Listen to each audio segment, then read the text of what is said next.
You're listening to the Huddle Up Podcast with Chad Jensen and Zack Kelberman. Join Broncos Country's deep divers at milehighhuddle.com and sound off. And now it's time to drop some knowledge. Okay, we're live. We're going to let this stream breathe just for a minute. You guys know how we do here at the Huddle Up Podcast. Welcome in, everybody. It's your boy, Chad Jensen, and my partner in crime, Zack Kelberman. We're here to go through the Mile High Mailbag. And, of course, this is the Huddle Up Podcast as presented by Mile High Huddle and as powered by Overtime Media. Zack, before we get to the mailbag and see what's on the mind of our awesome listeners today and bring the questions, bring the comments, you know, that this is our favorite pod of the week, no holds barred. But we got to get this out of the way and talk about earlier this afternoon. There's two pieces of news I wanted to get your thoughts on. First and foremost, Von Miller has tested positive for that bug that shall go unnamed on this podcast. We all know what we're talking about here. And I don't know this, but just listening to the statement he put out to Mike Kliss of KUSA 9 News, it seems like he's asymptomatic, like it was news to him that he's even sick, that he's carrying anything. So he says he feels fine, everything's cool. And some of these people, that's how they, you know, some people, when they get this thing, they don't express any kind of problem. So anyway, he's got asthma. That's one thing you do got to keep in mind with Von, but so far so good with him. Yeah, I'm glad he's okay, first and foremost. I mean, it is pretty legit, even though you and I, Chad, we dissent from the public outcry among this issue and on this topic, but I'm glad Von's okay, and fortunately it wasn't worse, and I just know it's going to bring about overreactions, though. That's what I want to avoid. You know, cancel the season, cancel all sports until 2021. It's still April 16th. This was bound to happen. It happened with the Rams center yesterday. Jay Gleaser broke that news. It's going to happen. I'm just glad Von's case isn't more serious. He can recover. He's supposed to speak tomorrow publicly and address it. So hopefully the public panic and the doom and gloomers aren't, latching onto this. It's not as serious as it would indicate. Well, and we got some good news from the federal government today that they put together 3 different phases for states at their own discretion, based on governor's own discretion to start phasing back into opening up, as it were, to getting things back to normal. So we're not out of the woods yet in terms of this thing being completely behind us, but it's encouraging, Zack. We might be bordering on the irresponsible saying this even now, but it's encouraging to feel like there's positive upward momentum climbing out of something instead of this for a while there, especially early on in April, man, it just felt like we were sinking lower and lower and lower. You got 22 million people that have filed for unemployment, out of jobs since this thing started. And I mean, think about that, guys, 22 million people. So thank God that it's turning, and here soon it'll be a state-by-state kind of case-by-case basis. Things will be getting better. I just find it's so crazy, Chad, that we have to walk on eggshells to be positive about this. I mean, I can go on an hour-long tangent about the certain political viewpoints and the dichotomy there, but the fact that we have to tiptoe around being positive, we're not downplaying the issue. We're not saying go out and go party and go gather with a bunch of people, but we all have to keep things in perspective here. And Chad and I can speak for him and I speak for myself, obviously. We don't buy into that panic. We don't buy into the doom and gloom. We are looking for the positivity, but backing it up with facts. It's not just our gut. We're not trying to be doctors. It's just what we base it off of with facts and numbers and statistics. And I think we're trending in a positive direction. It's just so hard to address this topic without mentioning it by name either. We're trying to be very not only that, PC. but as you said, upsetting people. You got to worry about treading on eggshells. People take it very seriously. And in one sense, I guess I can understand it. I mean, we're talking about issues. This is an issue that is a matter of life and death, and it has taken upwards of 30,000 Americans from this earth. And so in that sense, Zack and I absolutely 100% respect it. But there were just times it felt like it was getting carried away, the doom and gloom and the fear and the panic, as you said. But you know what? Von is going to be okay by all appearances. He's a young, healthy male. Even though he's an asthma case, he is one of the most prolific athletes in the world in terms of being at the tip-top peak ultimate of physical fitness. So hopefully it'll be a matter of a couple of weeks of being shut in, and then everything will be back to normal for him. But Zach, let's welcome in really quick some of the people that have been hanging out in the room. Ruben, Michael, Mark, what's going on? King Stacy, Pete, got some super chats coming in. Buona Beast, what's going on, my friend? Toy Mafia, it's good to see each and every one of you in the room. And of course, we have to grab this awesome super chat superstar from Mount Rushmore jumping in, and it's a fitting number considering what we just discussed. Christy jumping in with a $58 super. Appreciate you, Christy. It's unbelievable. Thank you, Christy. She says, wishing Vaughn the best. Take all my Wuhan money. There's one of the buzzwords that we're probably not supposed to say on this podcast, but you know what? To heck with it. To heck with it. Things are improving, and I'm feeling optimistic, so to heck with it. And Christy, thank you so much. Guys, you know what this podcast is all about? It's the Mile High Mailbag. We are your football priests. Each and every week, Zach and I are here to offer you the absolution and the answers to your burning Broncos questions. And we can't wait to get to those and see what's on your minds here today. Let me just bear with me one second here. But first, Zach, before we get into that, let me just give everybody a couple of quick reminders. So many new listeners to this show, each and every podcast, that we got to keep this a fresh part of top of every show, reminding everybody how to connect with us on social media. Make sure you're following the podcast on Twitter at HuddleUpPod. It is simply the best way for you to keep your finger on the pulse of what's happening with this show in real time. And then while you're at it, make sure you also follow the main account at Mile High Huddle on Twitter as well for breaking Broncos news and analysis as it's coming down the pike. And, you know, you can see here where to find my partner at Kelberman NFL, myself at Chad and Jensen. So with that out of the way, Zach, I want to get to the questions of our listeners, our awesome Super Chat superstars as well. But first, there's one topic we need to digest that broke Thursday, and this has been a viral story on milehighhuddle.com. This is the Overtime Podcast Network. Here's the headline. Report, Broncos targeting blockbuster trade-up with the Browns. It came out Thursday morning from Michael Lombardi, who is associated with many different sports media companies, mainly The Athletic. Here's what he said, Zach, quote, Denver is trying to make a deal with Cleveland, which seems like the target team to get ahead of two teams that need a wideout, the Jets and the Raiders. Zach, is this more smoke or is this fire?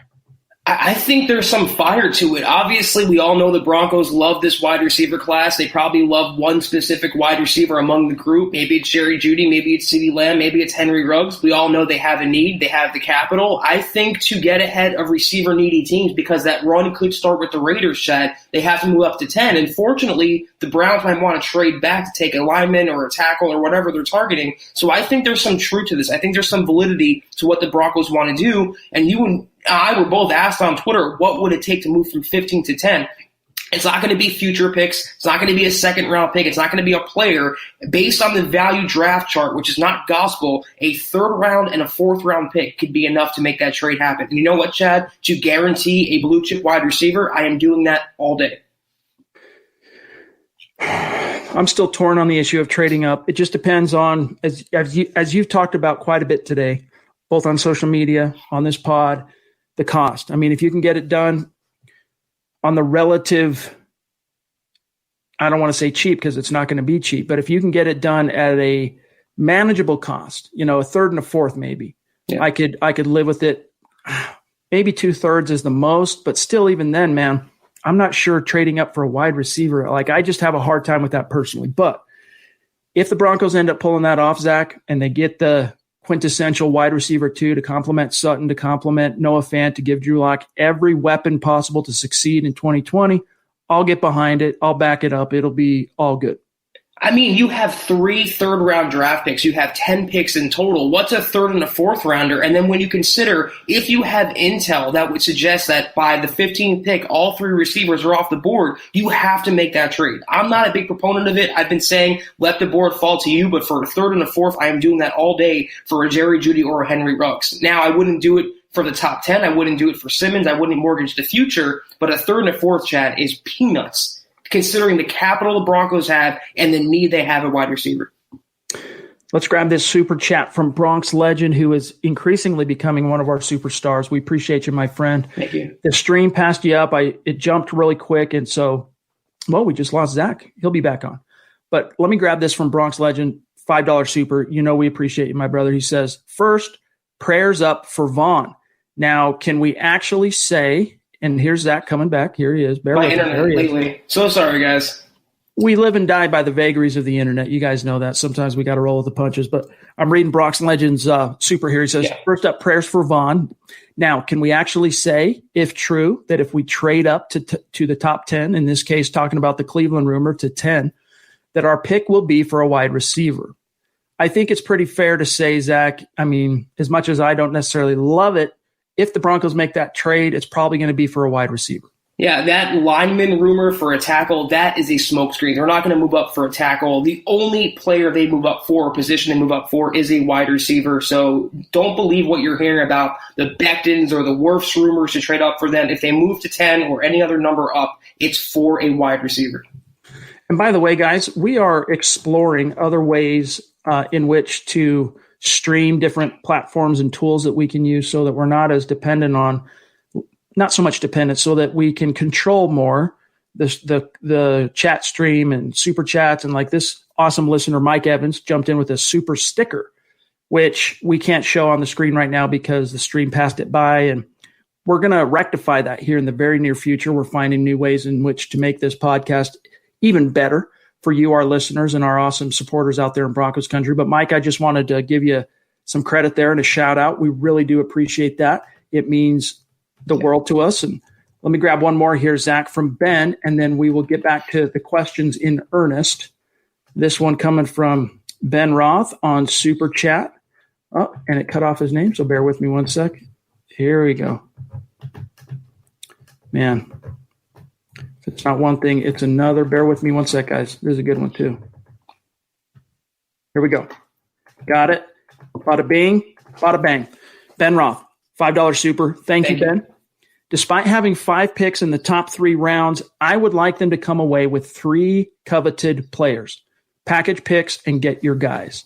So that's one philosophy. Look, John Elway has never made 5 selections in the top 100 in 9 drafts as the Broncos' top football czar. So, you know, the Broncos have gotten by okay not having 5 picks in the top 100. Ben's point here is if you can consolidate those 5 picks into 3 blue chippers, you're taking a quantum leap forward. You got to do it. I mean, you have holes throughout the roster. You have holes on defense. You're not going to make all 10 draft picks, Chad. I don't care about some 6th-round linebacker. I'd rather use that pick to move up to get blue-chip players in the top 100 picks. You have to – I agree with the premise of this point. If they can come away with 3 starters from that group, that'd be amazing. And it's not that far-fetched either. A wide receiver, an offensive lineman, and a cornerback or an inside linebacker, if you can get those 3 players in the top 100, the draft is an A, regardless of what they do after that.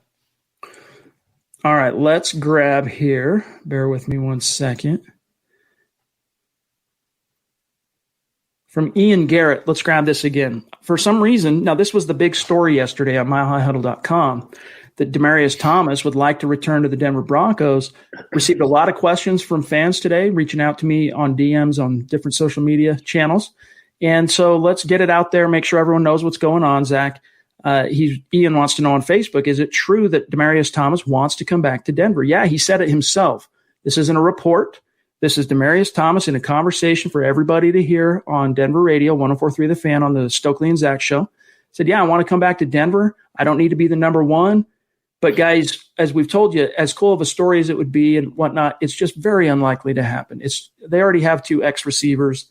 Most of the time with John Elway, when a ship sails, it sails. There's no turning back. He just doesn't rekindle things too often. Brock Osweiler is the exception that proves the rule. You can talk about Corey Nelson as well. Billy Wynn. I might be missing 1 or 2 other people, but it's very rare that Elway has tried to, cook things back up. So just don't expect it. If it happens, we'll see if he can even make it through training camp and win a roster spot. But that's another thing this team would want to be careful about. If they added Demaryius Thomas, Zach, they'd want to make sure he's at least healthy enough to make this roster and capable to make this roster, because that would hurt as, a potential future Ring of Famer to come back and then not even make the final 53.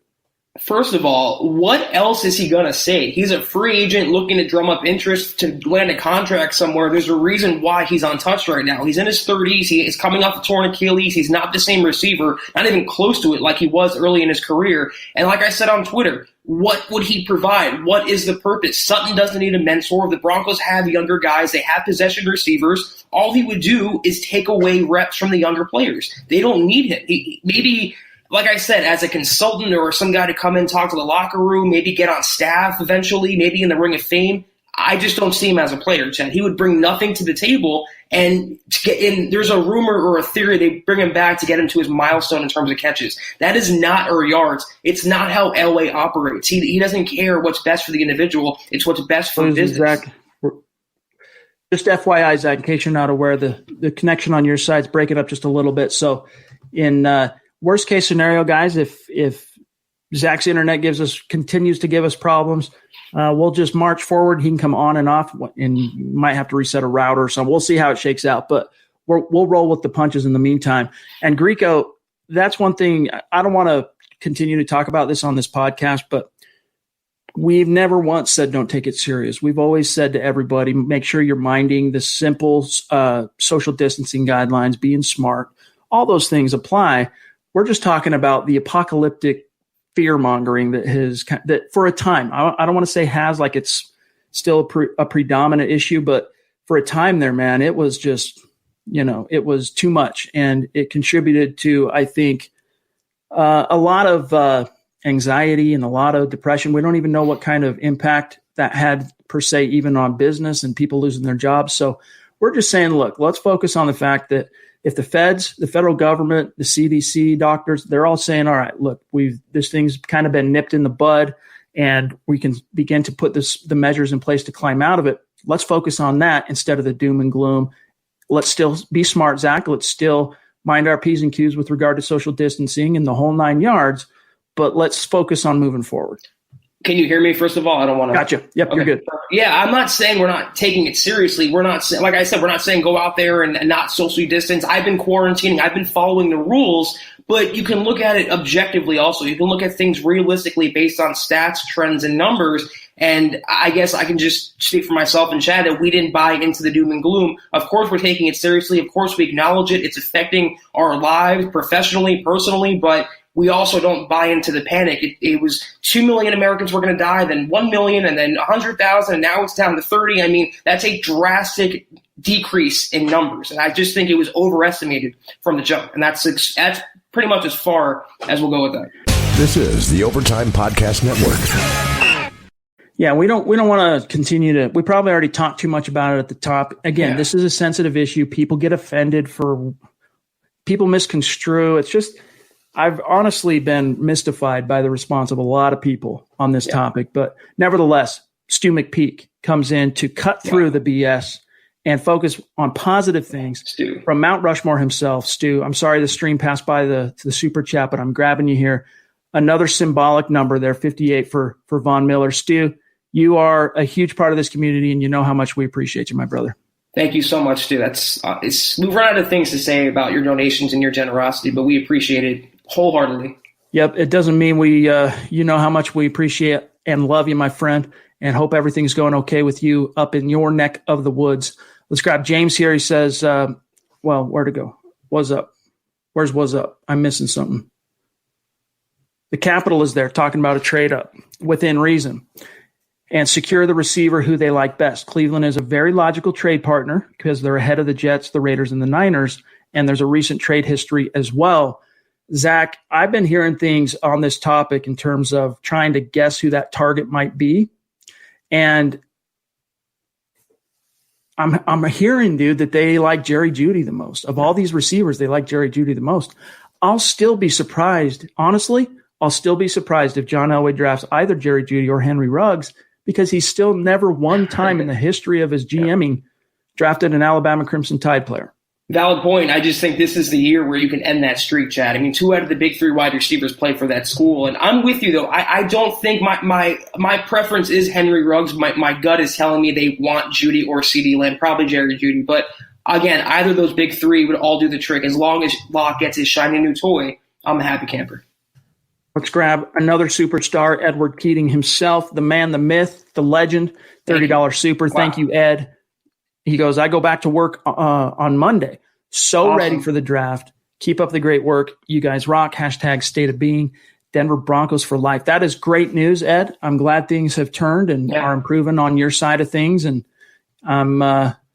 as always, if there's anything we can do to help out, please let us know. But it's great to have you in the stream. As always, my friend, we appreciate you. Yeah, I'm happy things turned around for you, Ed. Appreciate you. All right, let's see here what kind of questions we got. We want to try and keep this nice and balanced if possible. A lot of comments. Here's one from Tony. He says the Browns want the offensive tackle Ezra Cleveland from Boise State, but they don't want to take him at 10. If that's true, I haven't heard that specifically, and maybe there's a report you're going off, Tony, that I haven't been made aware of, but that's right. He's a very attractive offensive tackle to a lot of teams, but he's not quite viewed as a top half of the first round option. He's not up there with the top 4 in the eyes of most teams. He's kind of a back end of the first, early second round offensive tackle. So maybe the Browns, if they jumped from 10 to 15, would feel a little bit more comfortable taking Ezra Cleveland if that truly is who they have their heart set on. That could be a smokescreen, too, as well, put out from Cleveland. They want Ezra Cleveland, hoping that another lineman would fall into their laps. I don't see how they can take him at 10 or 15, but that is definitely a logical trade partner for Denver to get ahead of the receiver-needy teams like the Jets and Raiders. That's where I think there's validity to that trade, Chad. Maybe not who they take in a trade back, but the Broncos trading up for that spot. Yeah, and the other thing is, if you're trying to get to 10, it's because you are worried about those teams that I think James mentioned there. The Niners, the Raiders, and the Jets potentially taking a wide receiver, which means you're in on one of those wide receivers. You're trying to get one of those who you view as the top wide receiver. That's what the Broncos seem to be intent on doing. And Kevin here says, if you're going to trade up, go after Wirfs. That's what I would say in a perfect world, but I just don't think, reading the signs, Zach, that's what the football gods have in store for this team. If John Elway ends up consummating this trade, you can probably bet your bottom dollar that it's going to be one of these 3 players: Henry Ruggs, Jerry Jeudy, or CeeDee Lamb. As much as they need a backup behind Garrett Bowles and Juwan James, probably a replacement for at least one of those players, knowing Elway, who wants to give James a shot being the starter, they gave him a huge contract. Bowles is still his former first-round pick. They're trying to squeeze every piece of blood from that stone and trying to avoid the bus word with him. So I'd be surprised if they traded up for a tackle. It's got to be for a wide receiver. Let's grab Terry here, and then we'll grab Christian. Appreciate you, Terry, proving, as always, up in Canada, the Broncos country is not a geographic location. It is a state of being. He says, I think the Gordon signing will help keep, or do you think the Gordon signing will help keep some tread on Lindsey's tires? And then he's in line to get paid. # football priest, # state of being. Appreciate you so much, Terry. You know that, my friend. And we need to get you a hat. Have we gotten you a hat? I know we got you a shirt. We need to get you a hat. So I'll hit you up on that. In fact, the one you can see behind me, maybe I'll just send you that one. In some sense, you could say it will mitigate the wear and tear for Philip Lindsay, but at the same time, the sweet spot for Lindsay is going to be that 15 touches or so.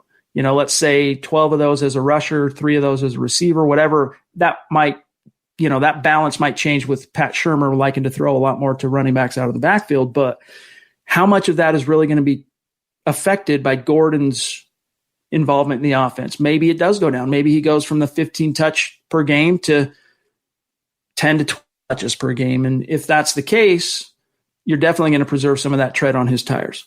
Well, I'm among the minority who doesn't believe that Philip Lindsay's injury prone. He's taken a lot of big shots over the last couple of years, Chad. He had one freak wrist injury, but I'm not going to label him injury prone and think he's this fine piece of china who's going to break at the slightest touch. I think the Melvin Gordon, his presence alone will motivate Philip Lindsay, not necessarily keeping him fresh.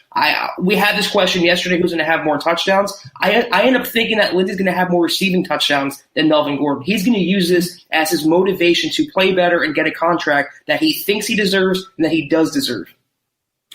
Let's grab Christian here, jumping in with a $5 super. And I'm sorry we can't show your card, my friend, that shows your Twitter or your profile pic and whatnot, but we're grabbing you here. We really appreciate it. He says, I think the Broncos trading up to the 10th pick means they're likely set on Ruggs. # state of being from Vegas. Oh, man, that would have been cool. We could have hung out, and Christian would have been one of the listeners we probably would have been able to have meet and greet and hang out with for the draft, which is next week, man. I'm still smarting over that. We missed what would have been a phenomenal opportunity to engage with our listeners.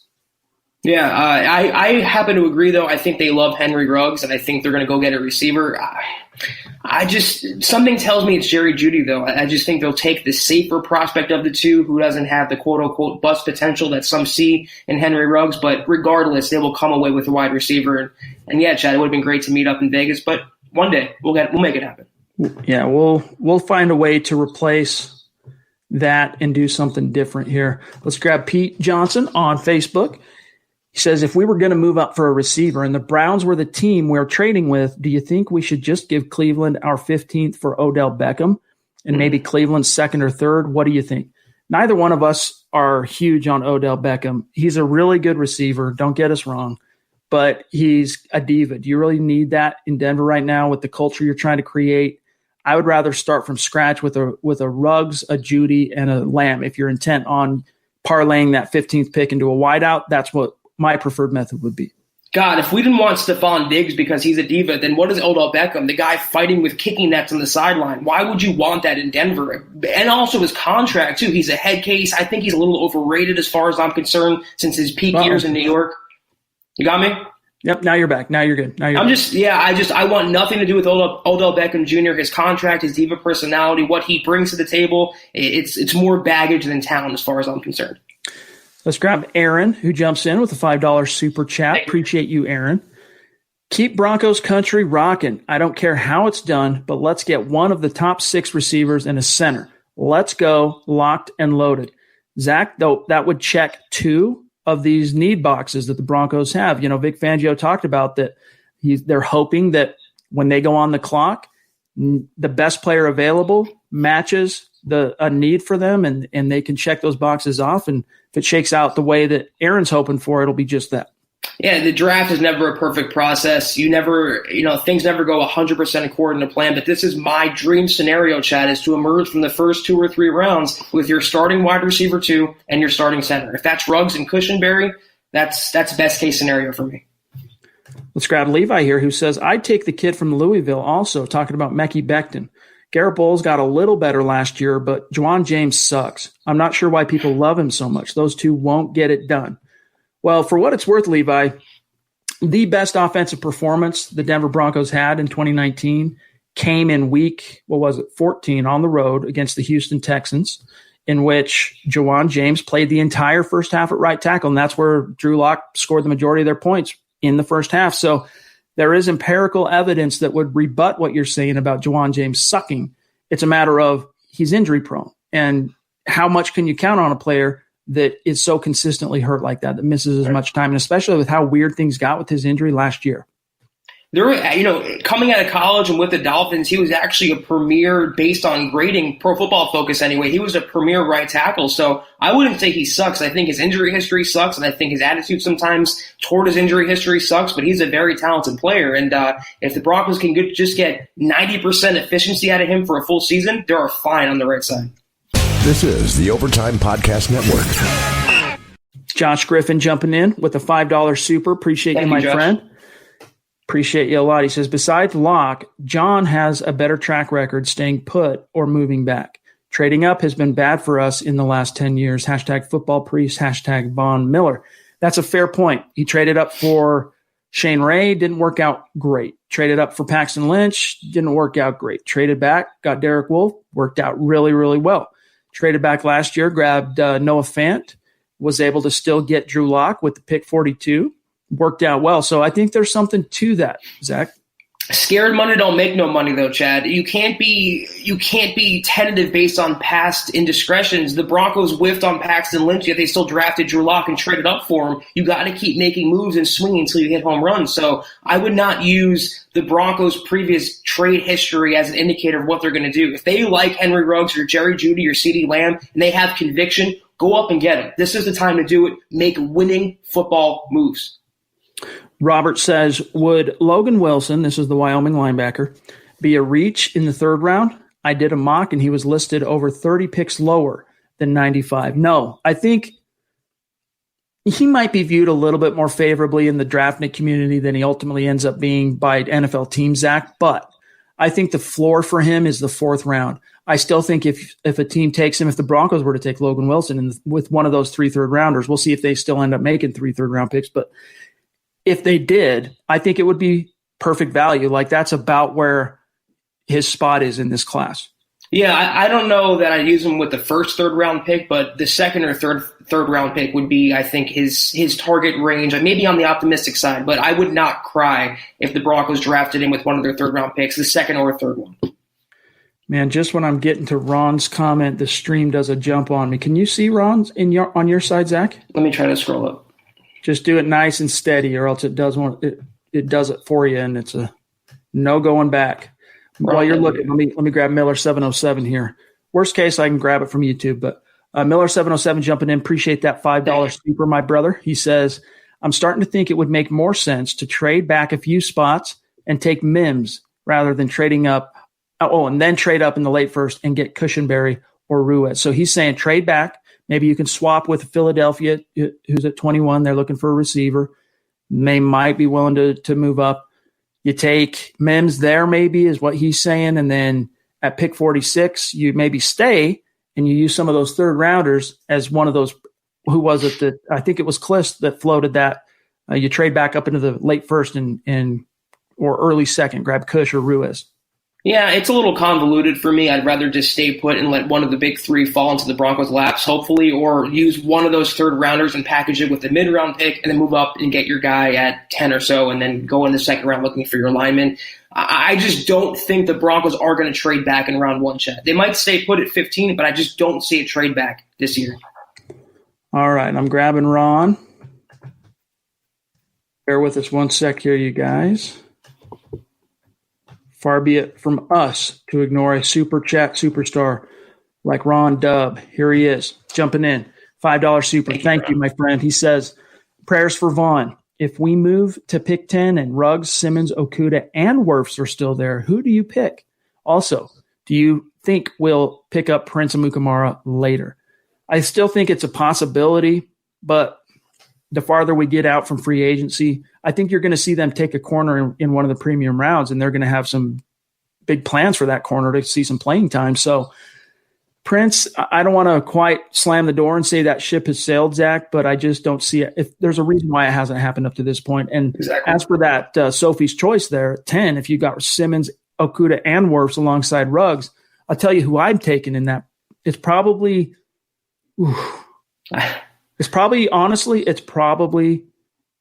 Okudah for me. But in reality, I think for the Broncos, it would end up being still Henry Ruggs if they traded to 10. Yeah, I was going to say Okudah is the one guy I'd eliminate, him and Wirfs, because to me, they don't need a cornerback in the first round. Maybe in the third round, fourth round, then on, but not in the first round. But that is such a great question, Chad. It's tough. Those are all the top players at their respective positions. I'm probably leading towards Simmons in that spot. As much as I want Ruggs, I have it on the board and back of me no matter what. Simmons would be just a completely new aspect to this Broncos defense. Take it to a new level that we haven't seen even in 2015. That's a really good question, but Simmons is too hard to pass up in that scenario, Chad. You can get a good receiver in the second round. Let's grab our friend Discount Audio and Wills, D.A. Dub, jumping in, $5 super. Thank you. Appreciate you, my brother. He says last year's deal from 10 to 20 and a third, I would trade up for Judy. If you're giving up a third and swapping spots to do it, still need ammo for the O-line, cornerback, and more. Well, it ended up being 2/3. It was a 2019 third and it was a 2020 third. So one of the third rounders the Broncos have this year came from that Pittsburgh deal.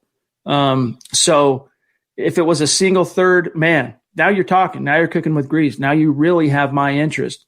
It's when you get into those 2/3 kind of being a precedent. It's not apples to apples because it's 15 to 10, and this was a 20 to 10 jump for the Pittsburgh Steelers. But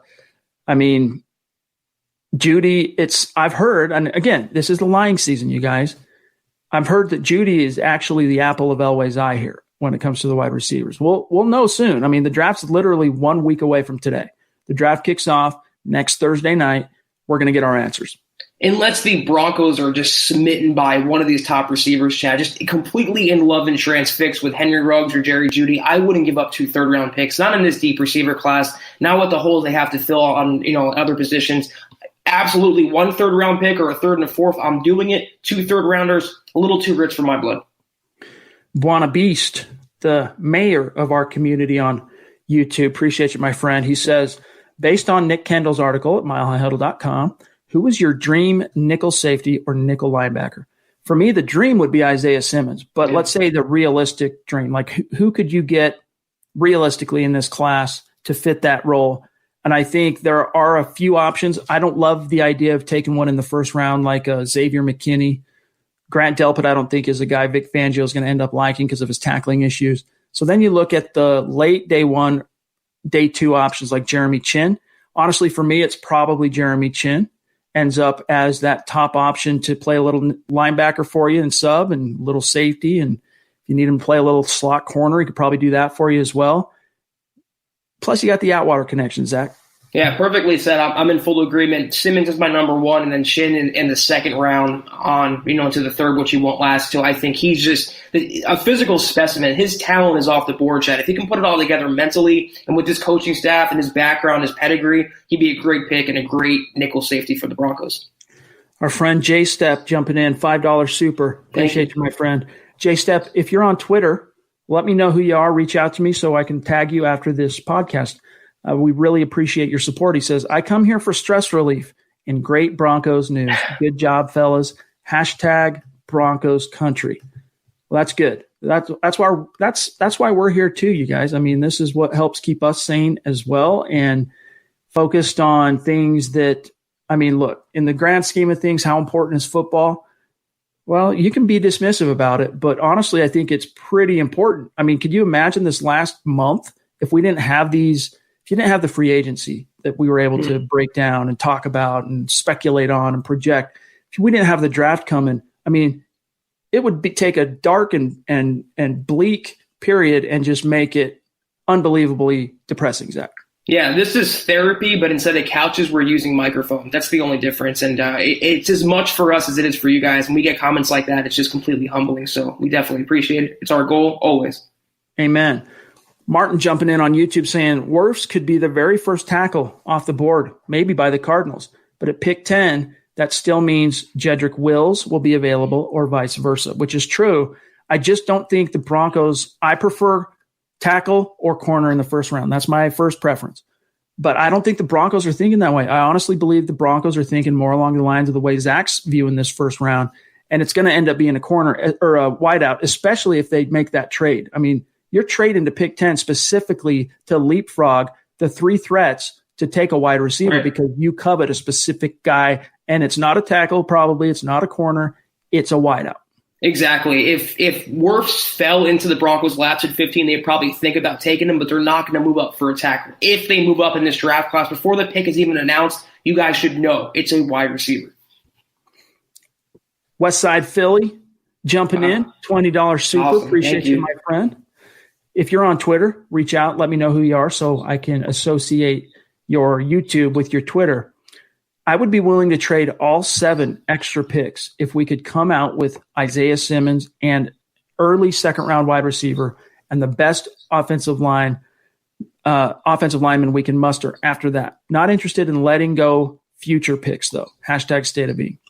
Well, they're definitely not going to make all – I shouldn't say definitely. Odds are they're not going to make all 10 picks. Elway's going to move around. He moves around in every draft, not just in the first round. He moves all around through the draft. Last year, moved up to draft Juwan Winfrey, for example, gave up a 7th rounder to jump back into the 6th and take him.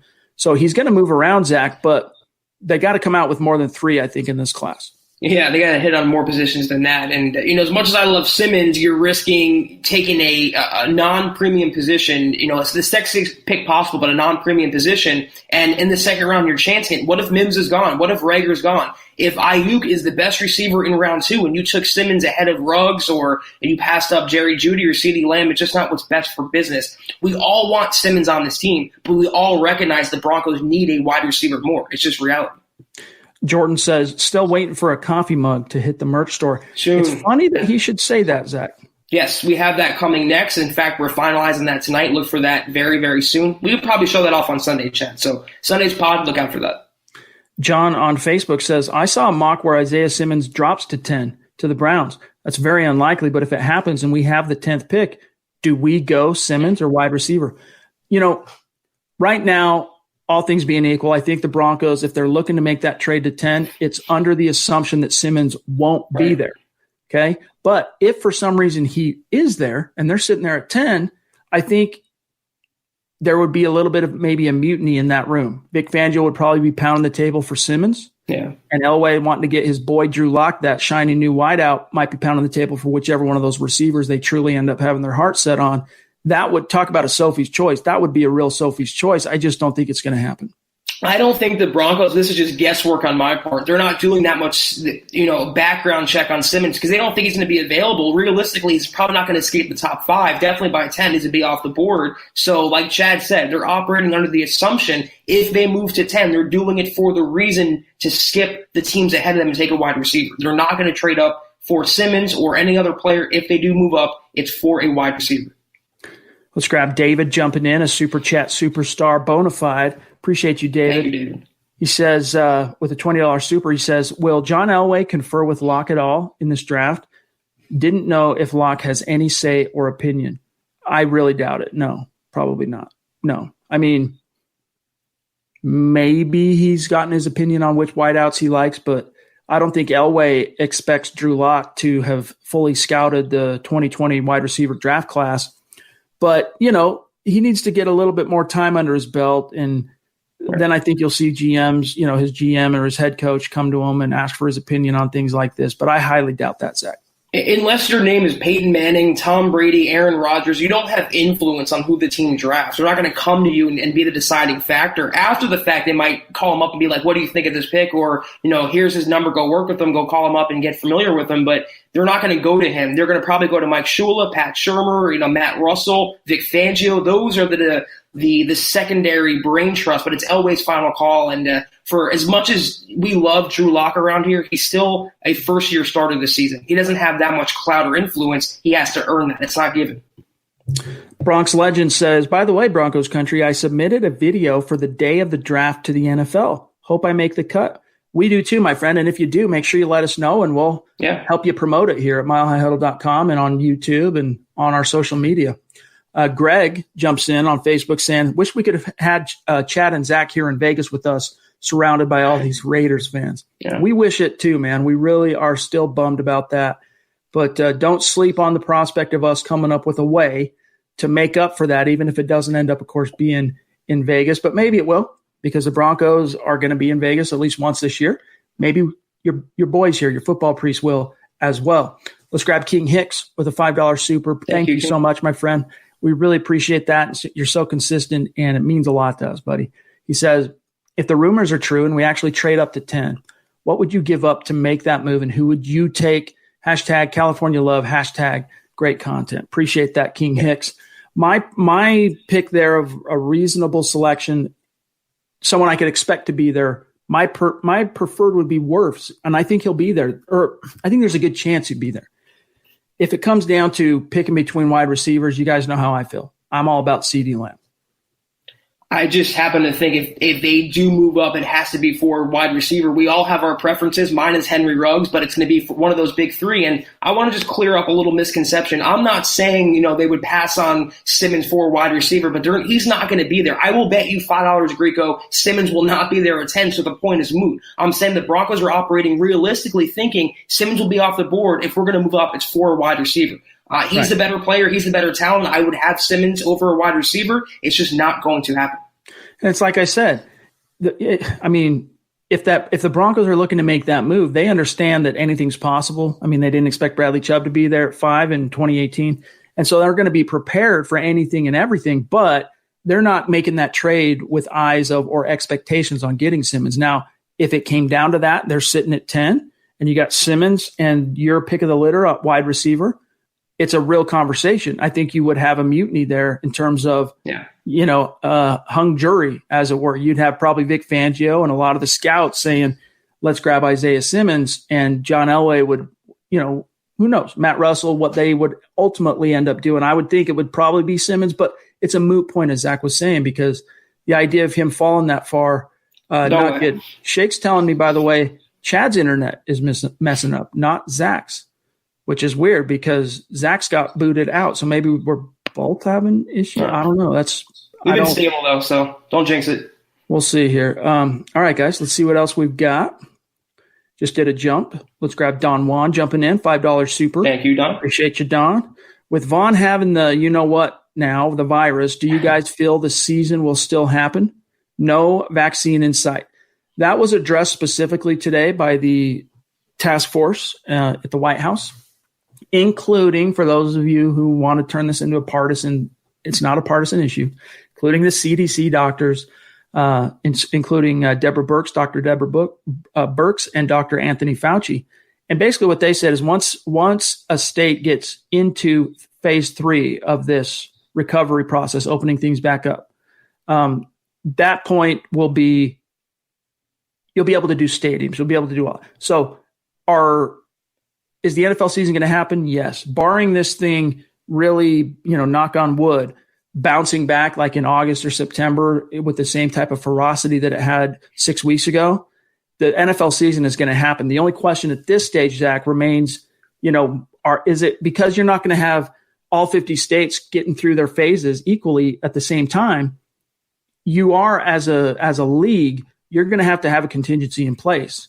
And that might mean that, because you couldn't favor, for example, let's say Denver got opened up and they're well into phase 3 and beyond, and they can stack the stadium full of people, but their opponent in the division, let's say the Raiders, for example, they're still locked down. Well, that would be an unfair competitive advantage if the Raiders had to play in Denver and full of, in front of 70 some odd thousand Broncos fans. Then when the Broncos travel to their stadium, it's just them and the players and coaches and essential personnel. That'd be an unfair advantage. So if you get to the NFL season, Zach, this is my thought process based on what I heard today. I watched that entire press conference. I think you'll if you get there and things are still lopsided and NFL states, so states that have NFL cities, are not on equal footing in terms of the recovery, I think you'll see the NFL come up with a contingency wherein, the first quarter of the season gets played only players and personnel and no fans. But I really don't think it's going to happen that way. Supposedly the schedule that's coming out next month is going to have, an alternative set in place. So if they can do a reduced season, it won't affect the schedule. Listen, this is what I meant by overreactions, though. I'm not a doctor. I didn't stay at a Holiday Inn last night. But listen, it's April 16th right now. This thing has changed by the day, not by the month, not by the week, by the day. We talked about the projections earlier. Went from 2 million to 100,000, now down to 30 or 40. It's April 16th. By September, I think we'll have this under control. And regardless of how they operate, and Chad made a good point, it's the state's discretion, it's governor's discretion. I'm just optimistic that 4 months from now, 5 months from now, we'll put this mostly behind us and get back to operating relatively normal like we used to know. The Pola clan family jumping in with the $10 super. Appreciate that. It's good to see you. I don't recognize your name, so it's good to have you. Welcome to Mile High Huddle and the Huddle Up podcast. Derek jumped in and the stream passed by, so I had to grab and put him in here. I'll read where it cuts off for him, but thank you for that $10 super, Derek. He says, and by the way, if you're on Twitter, reach out, let me know who you are so I can tag you. He says, if we move to 10 and one of those tackles are there, or Simmons, it's going to be hard to pass on them, considering how many wideouts are in this draft. You are literally getting first-round talent in the third at wide receiver. You and I are sharing a brain on that, Derek, but not everyone is on the same page with that. I think the Broncos might be one of those teams that they're not seeing it the same way as us. They have their heart set on one of these top wide receivers, it would seem, and they could still end up doubling up, Zach, at wide receiver, grabbing one in the first and grabbing one in the third. Yeah, it's definitely a possibility. And this is what I'm saying. This is the most subjective class I can recall in recent memory, Chad. After the first 2 picks, nobody knows anything, especially for the Broncos. Everyone's split on the wide receivers, the tackles, who they should take. We can all agree the Broncos need offensive line help and wide receiver help. It's just a matter of how you want to go about attacking that. First round, second round, vice versa. I happen to think wide receiver is a pressing issue, but everyone has their opinion. Here, Buona Beast, sitting at 58 likes. This is on YouTube. He's saying, let's get a third of the 300 to like to keep the community growing. You guys, that is a simple, organic way to help these shows. You don't have to be a Super Chat superstar. Just make sure wherever you're watching this thing, you like this video. You have no idea how much that helps these videos, whether it's YouTube, Facebook, Periscope, the algorithms that these social media companies use. The more liking, the more engagement, it helps them in the search, and it helps you grow as a channel and reach in a page or an account, and helps you reach new followers, new listeners. So please heed what Bonnabeast is saying here. Appreciate you, my friend. Yes. And like this video. We got over 400 watching on Facebook right now, and we've got a couple hundred on, if not 300 on YouTube. So just make sure you do that before you bounce on out of here. We really appreciate it. Rick James, hey guys, love your show. Appreciate it. How about we trade Todd Davis in the third to move up to get Simmons? I really think we need a middle linebacker that can cover a tight end because Kelsey kills us. Hey, in a perfect world, I'd love to get Isaiah Simmons too. But if you want to get Isaiah Simmons, you want to guarantee that, you got to get into the top 5. And to get from 15 to 5, man, it's going to take a lot more than Davis in the third. Yeah, he had the same trade value as a Glad bag, Chad. He has nothing. He wouldn't even be a throw-in. He need to be multiple future picks, second-round picks, maybe a future first-round pick to move from 15 to 5. Todd Davis has no trade value whatsoever. It's not going to happen. Maybe from 15 to 10 they could do it, but not 15 to 5. Brian Greenfield, one of our Super Chat superstars, in fact, from the Mount Rushmore of Mile High Huddle, jumping in. Appreciate you, Brian. He says, what are the chances Lamb will be there at 10? Brian, I think all 3 of the top wideouts will be there at 10, which is why the Broncos are trying to get to 10. Because if you look at the way the top 9 picks are shake out, no one in those first 9 selections are really a threat. You never know. Beauty's in the eye of the beholder. The draft is one of the most unpredictable sports events that there is. But on paper, there doesn't appear to be as obvious a threat to take a wide receiver in that top 9, which is why 10 becomes the issue there. Why they would want to get to 10, because now you're leapfrogging the Jets at 11, the Raiders at 12, the Niners at 13. You're getting in front of all 3 of those teams who are expected to take a wide receiver or at least be in the market for a receiver. I think there's a really good chance CeeDee Lamb's there at 10, Zach. I think among the big 3, he will be there at maybe even 15. He's not getting the same hype, deserving or not, as Jerry Jeudy and Henry Ruggs. Both players are drawing interest from other teams more so than CeeDee Lamb. So yeah, I think there's a really, really high chance. I would say almost a certainty that CeeDee Lamb would be there at 10. We were also, earlier in the show, we were asked about from Buana, the ideal nickelback or nickel safety dime backer. And Dylan's bringing up Akeem Davis-Gaither is also one of those guys. I agree with you, Dylan. He's one of those guys that you could play off-ball linebacker in base probably. He would take a little time to marinate. He would need to put on some pounds, probably get at least get over 230 pounds to really hold up there. But in the meantime, you could play him as that box safety in that dime backer role. Really interesting guy, and small school from Appalachian State, but a lot of those guys have a lot of heart in them. So Martin jumping in, $5 super chat. Appreciate you, Martin. It's good to see you. If you're on Twitter, let me know who you are so we can give you some love and tag you after the show. Randy, appreciate you. Love your guys' podcast. Very informative and have some great points. Thank you. Thanks, my friend. That means the world to us. All right, let's see what else we got. We've got about 8 minutes till we reach our time to get out of here for today. Let's see what Scott says here on Facebook. sweet profile pic too, by the way. I would take a wide receiver since I think Sutton will want big money on his next contract and can see him holding out, wanting to be overpaid. Yeah, I mean, you've got Sutton for 2 more years on a second-round contract, Zach. So that does – and, when it comes to negotiations, as we've seen, it's not always a slam dunk. So if you want to hedge against the future, that's another reason why it might be wise to not only take one in the first round this year, but double up.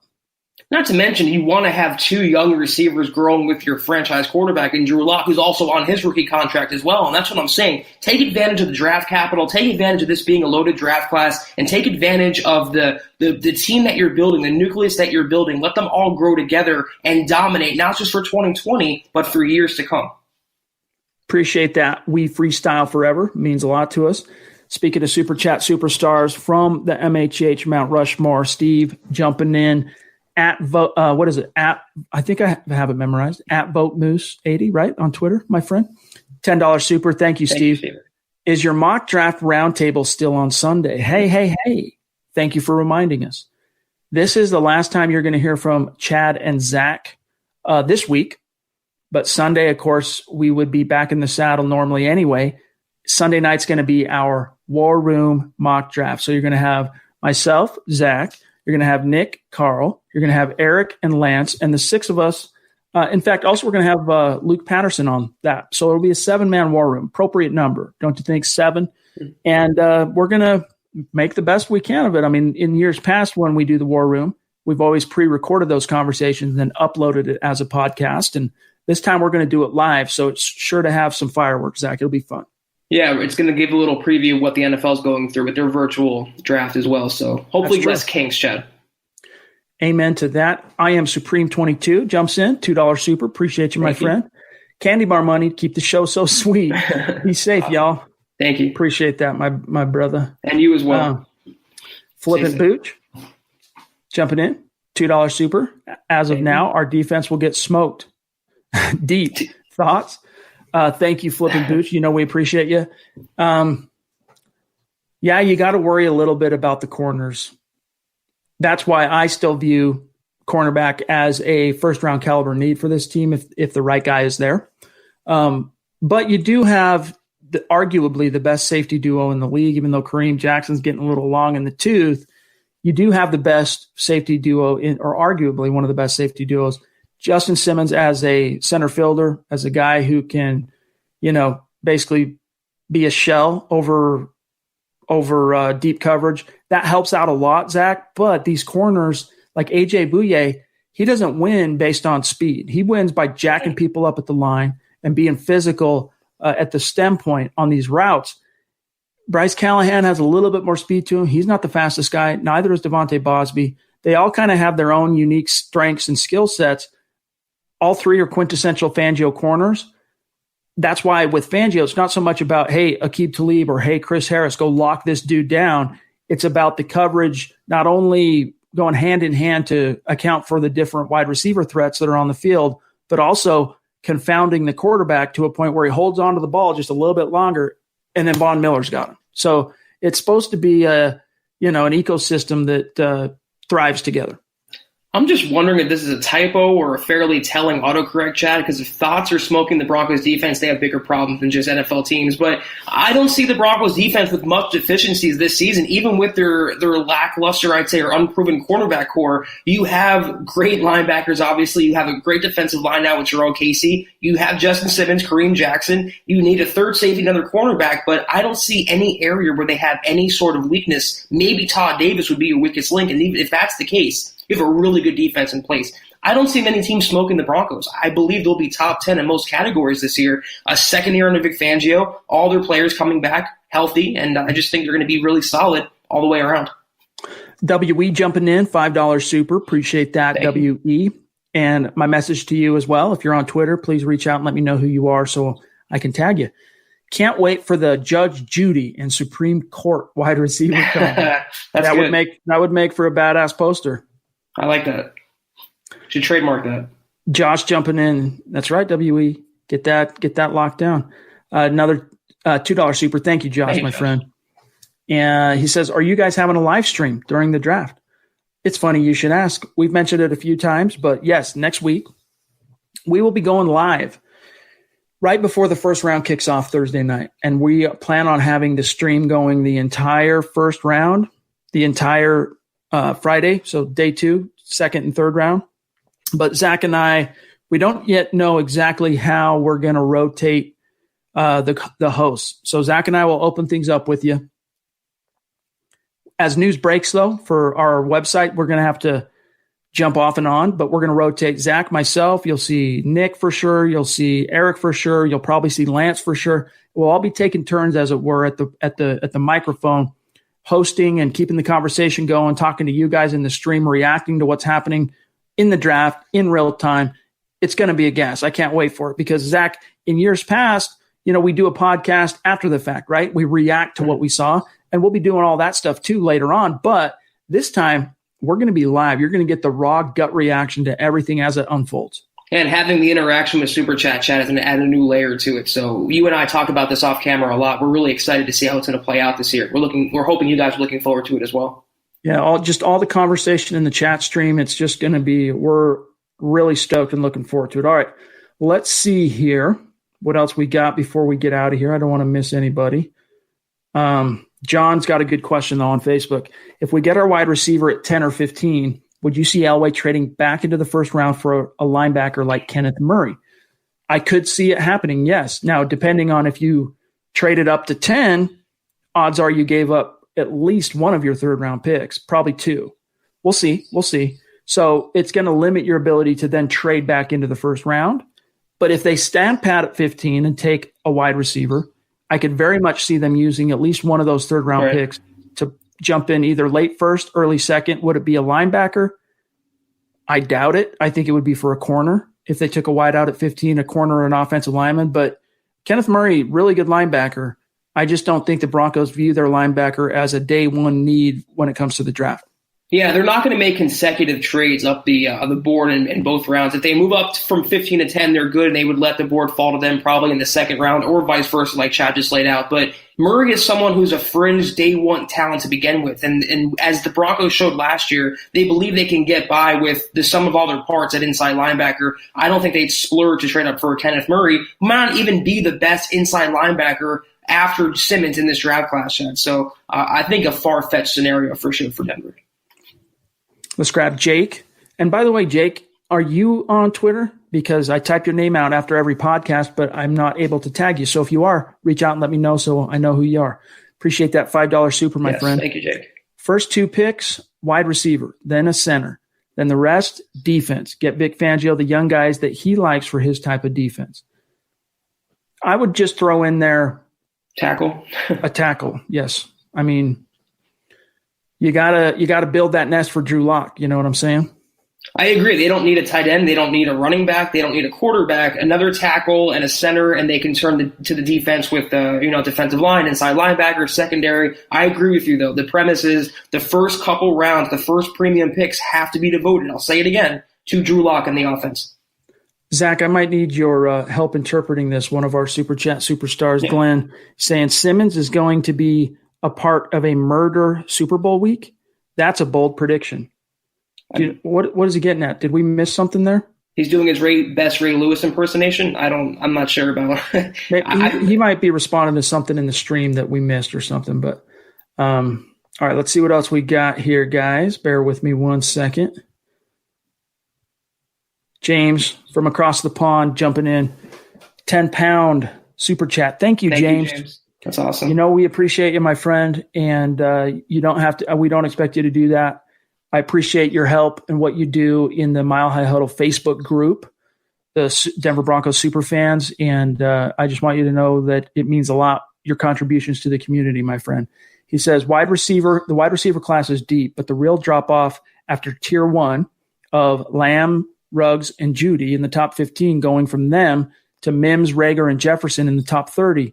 By pick 46, the Broncos could be looking at tier 3 or 4 wide receivers. Oof. That's why he's saying Ruggs at 10 and maybe like a John Hightower, the Boise State sleeper, wide receiver at 118. Yeah, I could live with that. That's my worry. I mean, if you chance it and take someone else or trade up for Simmons or a tackle, you're leaving it to where there's going to be a giant run on wide receivers, and by the second-round pick, there might not be anyone left but Ayuk or Laviska Shenault, and then you're kind of limiting yourself. So if you can get the tier 1 guys, the blue chippers, go out and get them and secure them. They just have to make that move if they have enough conviction. All right, the chat stream, we got 2 or 3 more supers, and then we got to get out of here for tonight, my friends. This passed by this awesome listener, so I'm going to grab him real quick and give him some love and answer his question. Red John jumping in.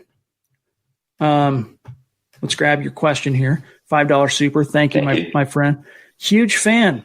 Also, what do you think happened with the Amukamara rumors? How dire is the cornerback situation, and does writing off Callahan make me crazy, or are you all there too? So Zach and I view this issue, the cornerback issue, a little bit differently. I'll let Zach articulate his perspective on this. As it relates to Amukamara, The only explanation is that he was asking for more than Vic Fangio felt like he was worth, considering what the Broncos already have on the roster. Vic Fangio knows better than, or as well as any coach on the face of the earth, Amukamara is worth, right? And so I can only assume Amukamara was holding out for a little bit more than the Broncos were willing to pay. I do think there was a mutual interest there. I do think they probably have had talks behind closed doors, agent to GM and whatnot, but it just came down to money. Now, how dire is corner? We've been telling you since that first, second, and third wave of free agency ended that we'd like to see the Broncos make one more, like either premium round cornerback addition or a free agent signing like Amukamara. It doesn't look like, Zach, it's going to be Amukamara. I think it's going to be a corner in the draft, pick somewhere in round 1, 2, or 3. I agree with you, Chad. That's where we deviate. I just don't think cornerback is a first-round need. I don't think it's a second-round need. I think they can wait on that position after bringing in Boye, and I just don't think it's more pressing than wide receiver. In terms of Amukamara, the Broncos are not the only ones who had that opinion. He's still unsigned for a reason. So it might be an injury. It might be something he's giving off behind the scenes. It might be he's holding out for more money than he thinks he's worth. We've seen that happen multiple times this offseason. Derek Wolfe comes to mind. If they wanted him, we've been saying it since March and February, they would have signed him by now. I just don't think it's going to happen. Maybe after the draft, remote possibility. It's not looking very likely. Let's grab Nad Ludlow here, jumping in, $5 super. Thanks, my friend. Also, if you're on Twitter, please reach out and let me know who you are so that I can tag you. He says, you may have already talked about this, but will you guys be doing anything for day 2 and 3 of the draft? Love you guys. # state of being. Not as much as we love you, Mr. Ludlow. You know that. Yes. So we are going to be doing a podcast Friday night live stream. I intend on it being for the entire duration of round 2 and 3, which will move quicker than round 1 does. And then day 3 is Saturday, and it kicks off local time, 10 a.m., I believe, Mountain Time, noon Eastern. And so that one, we'll probably, I haven't decided quite yet if we're going to go live for day 3. Worst case scenario, there will be a gut reaction live stream after the draft commences later that night on Saturday. But Zach, I think for now we're in a kind of a holding pattern for day 3. We want to see how things go on Thursday, how well we hold up. Were we on too long Thursday and Friday night, or people getting burned out? We'll see how it goes day 1 and day 2, and then let you know by probably by the end of day 2 whether or not we're going to do it as well for day 3. It's going to be a little touch and go because this is all uncharted right now with the virtual draft and everything going on. But we will, one way or the other, wrap up day 3. We will come on here and talk about it. We might not know exactly when, but we will have a plan, which we'll get out to you guys in the week ahead. Got to grab this question from our friend Dale out in Hawaii. Appreciate you, my friend. Thank you, Dale. He says, if we sit at 15 and the top 3 receivers and top 4 offensive tackles are gone, you have Kinlaw, you have C.J. Henderson there. Who gets the nod? Well, trade down gets the nod. I would definitely explore a trade down in that scenario. I really don't think this would happen this way because, you're going to be working in Isaiah Simmons. You're going to be working in Okudah into that top 14 selections. You're going to be working in the quarterbacks as well. So I think there are going to be a few options of those 7 players you're talking about there, Dale, that are going to be available to the Broncos. But in this apocalypse scenario, if I boil it down to those 2 picks, it'd be tough for me because I've advocated for Kinlaw in the past. My analysis and opinion, it evolves. The closer we get to the draft, my opinions evolve and change.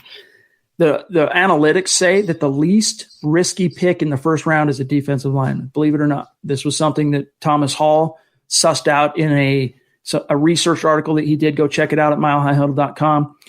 The defensive tackle for the last 9 years, that defensive linemen have been the most likely to hit in the first round. So from a hit bust perspective, your odds of hitting are higher with Kinlaw.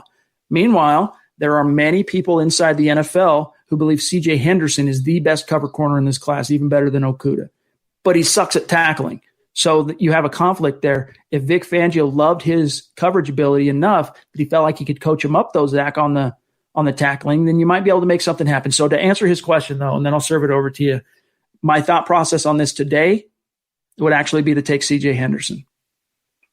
If I can't trade down, I'm taking Kinlaw because Shelby Harris on a 1-year contract. He might not be back next year. You lost Adam Gotsis and Derek Wolfe. Jarrell Casey's not going to be around forever. And what I love about taking Kinlaw, he wouldn't feel any pressure to play right away like a CJ Henderson would or maybe some other rookie players. He can relax, he can coast, he can come along slowly.